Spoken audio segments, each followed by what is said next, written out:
दोस्तों, अमीर तैमूर एक आम और गरीब शख्स था। लेकिन फिर इसने सादी शराज़ी रहमतुल्लाह अलैह का एक फ़िक्रा पढ़ा।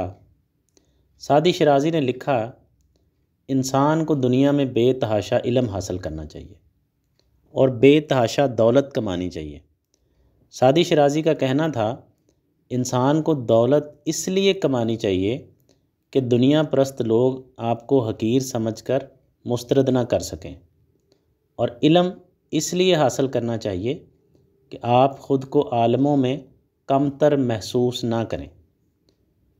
चुनांचे अमीर तैमूर ने यह फ़िक्रा पढ़ा और इल्म और दौलत की तलाश में निकल खड़ा हुआ। इसने ज़िंदगी में 54 ममालिक फ़तह किए और तैमूर द ग्रेट कहलाया। इसने जो मुल्क जो शहर फ़तह किया उसकी सारी आबादी को कत्ल कर दिया और शहर को जलाकर राख कर दिया।